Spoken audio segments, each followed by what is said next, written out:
if we don't understand it, if we don't wake up soon, we are in for the greatest single Holocaust in human history. We've got no friends.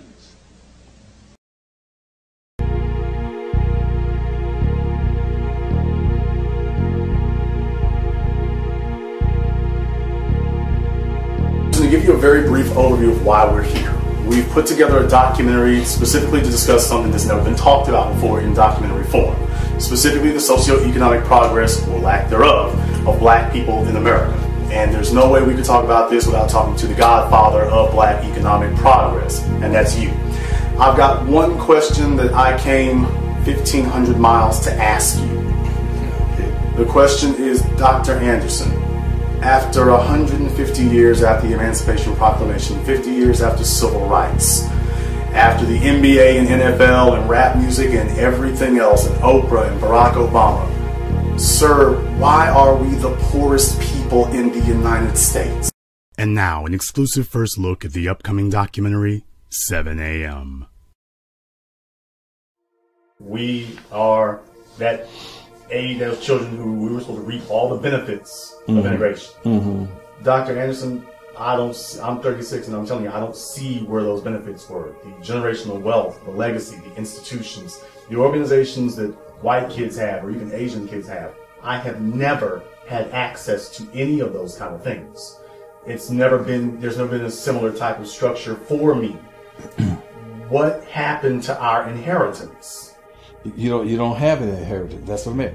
If you don't have any wealth, what are you passing on? Look, see, we've spent most of our lives focusing politically on things that are non-inheritable.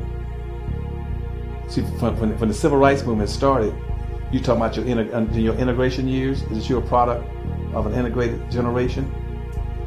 What did your generation focus on? You focused on welfare, food stamps, public housing, okay, civil rights, social integration, preferential treatment, getting a job.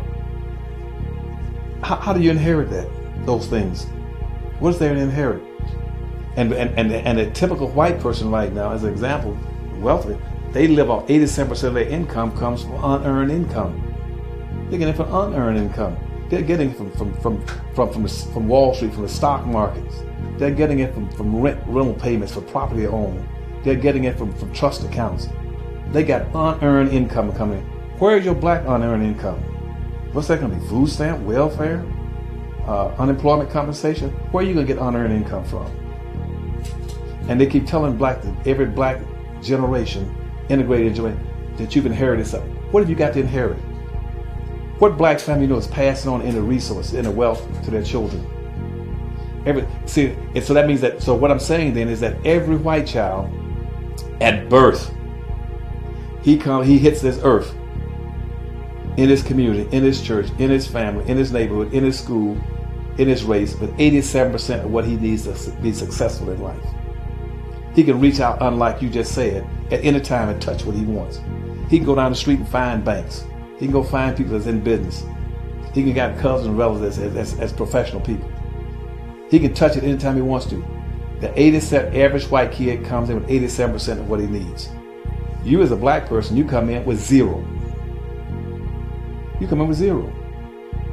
You got to compete against a white child that has 87%. You come in with zero.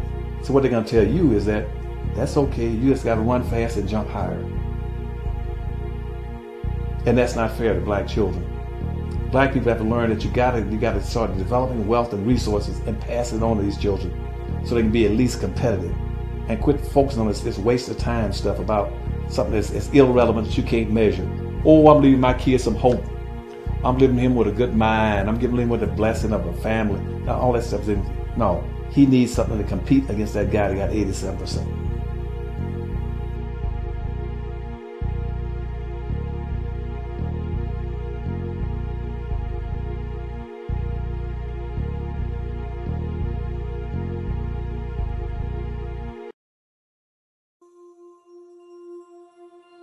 I almost ran for mayor of Washington, D.C. in 2010. And I found that Washington, D.C., the nation's capital, majority African-American city, had the second highest poverty rate in America. almost 40% of every African American citizen in that city was living in poverty. So you look at those statistics and you say, what in the world is going on here? Lack of economic opportunity. So we're where we are today because we have the entrepreneurial spirit has been taken away from us. You talk about economic development, business opportunities, business growth, small business development. All of those things the African American community still is not seeing the full fruition of. Our education in America has not provided or prepared us to be able to compete with Europeans economically. So we should not be surprised that we're so economically backward because we were never taught how to be economically forward. Racism was an economic issue. It's always been an economic issue. It's not a social issue. It's not a political issue. It's an economic issue.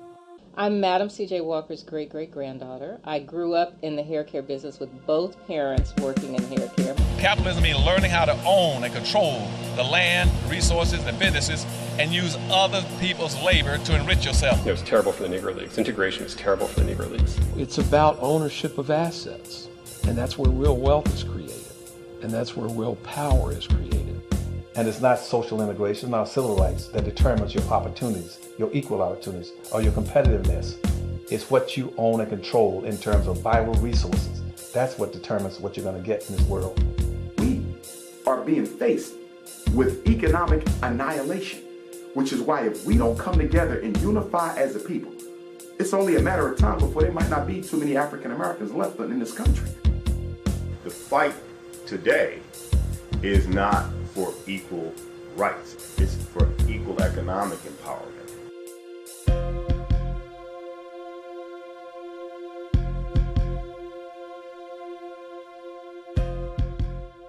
Which end of the stick do y'all want? You want integration, you want segregation? I said, I don't want either end of the stick.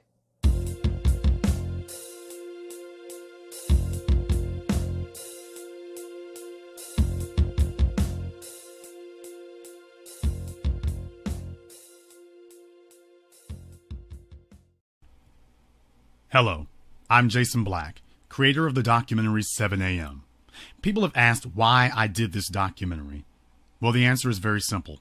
We live in a world that runs on money. That's all. But the problem that black people have is that we are the poorest people in the world.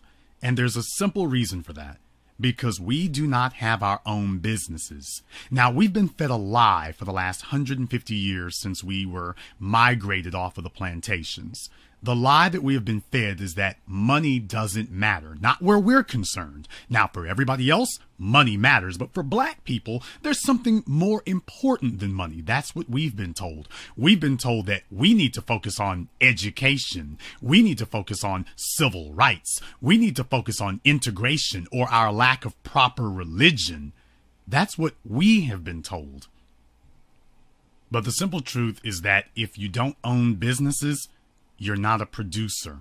In reality, you're not truly a consumer. You're also the one being consumed. You've been bamboozled. So let's talk about what happened to you. First off, you were fed the lie of integration. Integration is a lie because it is a national fraud that encourages us to say to ourselves that the problem with black people is that white people do not like us, and that if we could only get them to like us, we will no longer be poor and they will no longer try to brutalize or victimize us. And this is completely wrong. The issue should have never been integration. Why would it be integration in the first place? Never been. That was something that was cocked up by the black overclass, as I said in the 1930s, called universality at that time. Then later on, it morphed into being integration. It should never been the issue. Never been the issue. And that's unforgivable for black leadership in this country to allow people to bamboozle them into debating the issue of social integration. You should instead be focusing on building your own economy. That way, it doesn't matter whether people like you or whether they hate you. They will not be able to harm you. And the goal should be ensuring your survival, not ensuring your popularity. When you have power, wealth, and influence, you are impervious to people's like or dislike of you. Secondly, the problem with integration is that it encouraged us to commit economic suicide. We gave up all of our businesses. We abandoned our own economy. Black people used to have our own economy, but we no longer do because we were so fixated and obsessive chasing white acceptance that we took the Faustian bargain that we needed to abandon our own economy to gain their acceptance. Well, we did that, and it certainly got us more jobs, didn't it? But amazingly enough, our unemployment numbers never moved, and our poverty rate never moved. Gaining integration did not make us a more powerful people. Gaining integration simply made us an integrated people. And that's it. Next up is civil rights. That's the other great lie that we've been sold, is that we needed to gain civil rights. The simple truth is that poor people have no rights. None at all. And Nick said, well, we got civil rights. You got a civil rights right now to go down to a hotel, to the richest hotel, and go get the most expensive room and have lobster fed to you every day. But if you don't have the money, you cannot do it. And the spate of attacks on unarmed black men by police has clearly shown you that the police and the prosecutors are making it clear that they don't have to respect your civil rights. They can pass all the civil rights laws they want to. The court system and the police are ignoring those rights because they know that you have no means by which to punish them, because the only way you can punish somebody is economically. And to some of the people out there feeding themselves some of these revolutionary lies, I'll deal with that in a few moments as well. One of the more insidious tactics that's been used against us is the black clergy. This has been particularly difficult because over a century ago, white supremacy, after we migrated off of the plantations, latched on to a strategy. The Constitution of the United States protects your religion, so that was the only place where black people could gather together unmolested. We were protected by law.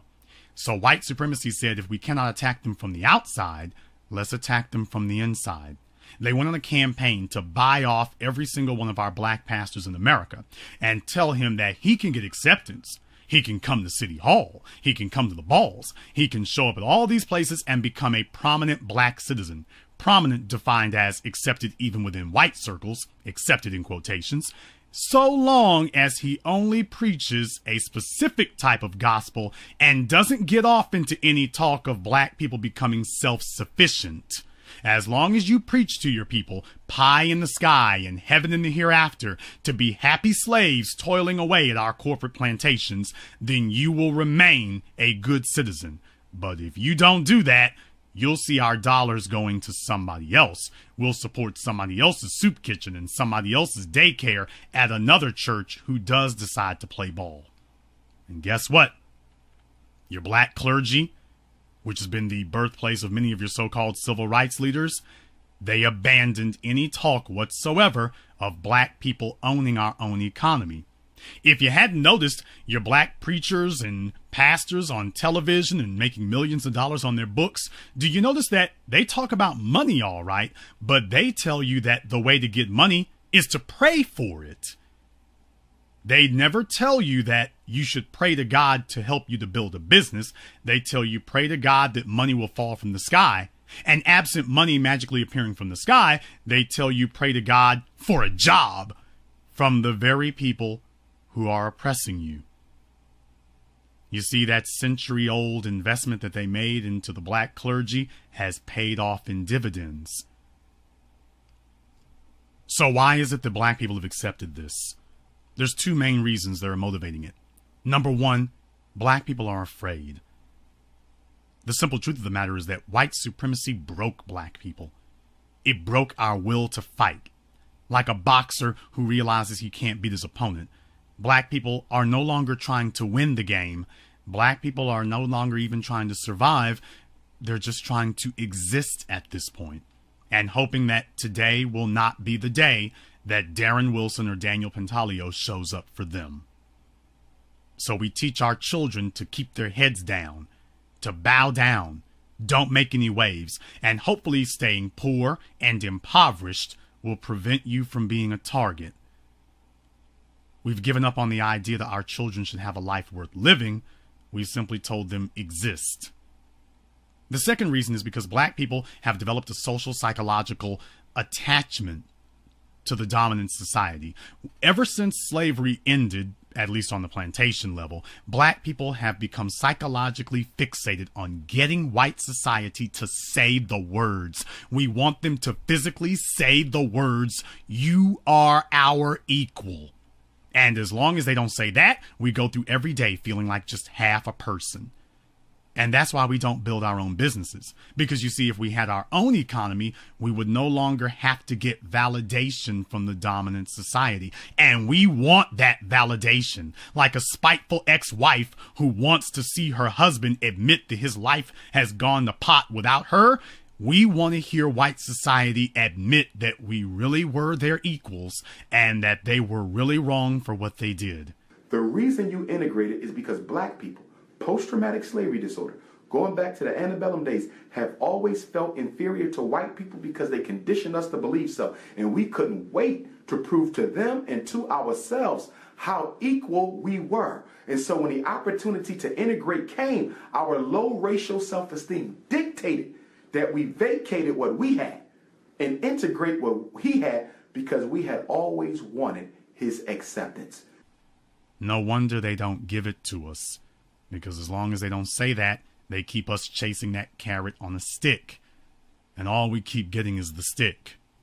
Furthermore, validation is something that comes from within. It doesn't come from without. But black people are still waiting for that external validation. And we are the poorest people on the planet. And that brings us to a more deadly phase. Because you see, poor people have to be utilized for a purpose. And once you no longer can be used for that purpose, you are discarded. Because we live in a world that runs on money. And what that means is only the producers, the business owners, those are the essential citizens. Everybody else is a consumer, or worse, getting consumed. And when you are an obsolete workforce, as black people are today, that leaves you the prime candidate to simply be consumed. And the fact that now the court system has officially weighed in, that black blood is without consequences, and the police now have a free pass to execute us on sight without any punishment, and the prosecutors in the courts will back them up. Ladies and gentlemen, we have entered a soft Holocaust. And the reason we're in the middle of that is because we are poor people. Yes, they hate us because we're black, but they're able to victimize us because we're poor. And we've made up every excuse in the world for why we don't have to stand up and fight them. As I said before, we're afraid. So we take a look at Asians and Arabs and say, well, those people have some type of unnatural unity with each other that allows them to stick together. But sticking together is not what has helped them. They came over here with one goal, to build an economy. Because even though white supremacists may not like them, they're unable to harm them because they didn't get their money from white supremacy. They make their own. Lastly, I want to address you. That's right, you, the person listening to me right now. Because of all the atrocities that have been committed, there's one that sticks out more than any other. You see, wealth is generational. Wealth is defined as something that is passed down from one generation to another. Well, poverty is generational too. And black people have made a decision that we don't care if we pass poverty down to our children. It's actually commonplace to hear black parents say, I don't have to leave anything to my children because nobody left anything to me. We've become so spiteful and hateful that we are now the chief tools of sabotage against our own children. We hate our own children to the point that we will deliberately sit and look them in the eyes and say, I'm passing down nothing to you. You will go out into this world and fend for yourself like an orphan just dropped off on these shores. I have money. I have a job. I'm going to spend that on clothes and cars. And you will have to live a hand-to-mouth existence and get by however you get by. Remember, the old heads, they want to ride all the way home on what they're getting. The old civil rights leaders, they're gonna bust a grape for you all. The rappers that got money, they ain't gonna do anything for you. Who's gonna stand up for you, do anything? Show me one in the country stand up for you. We have adopted a culture of betrayal and treason against our own children. And the single greatest crime that a people can commit is to pass on a lesser world to their children than the one that they inherited. Today, the dollar is worth 1/20th what it was 80 years ago. And that is the dollar that we are telling our children, you should go out into the world and start at a 1/20th disadvantage to all these other people who have been passing down wealth for a century. We tell our children, go out into the world and start with nothing. Make it on your own. And most of you listening right now, if you're black, most of you are poor. And that was what your parents did to you. They betrayed you. They gave you nothing and sent you out into the world. We are having children without a purpose, because if you're not passing anything down, then what are you getting children for, other than to reproduce? We need power, and power in this world is gained one way, through your dollars. There are some people out there who have this fantasy, and black people are very good for resorting to make-believe. They have this fantasy that we can shoot our way out of this, so they get on the internet and pose with guns. Here's the problem with that type of idiocy. How are you gonna go to war when you don't even make your own bullets? I'd like to call you now to come and see it. Opening January 17th and January 22nd in select cities around the country.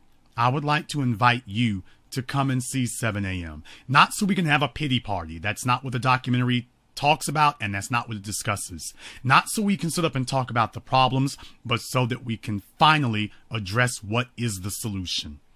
It is not your lack of proper religion. It's not your willingness to integrate. Brothers and sisters, it's about business. Come to our website, 7ammovie.com. That's 7ammovie.com. If you're black and broke, it's time to wake up.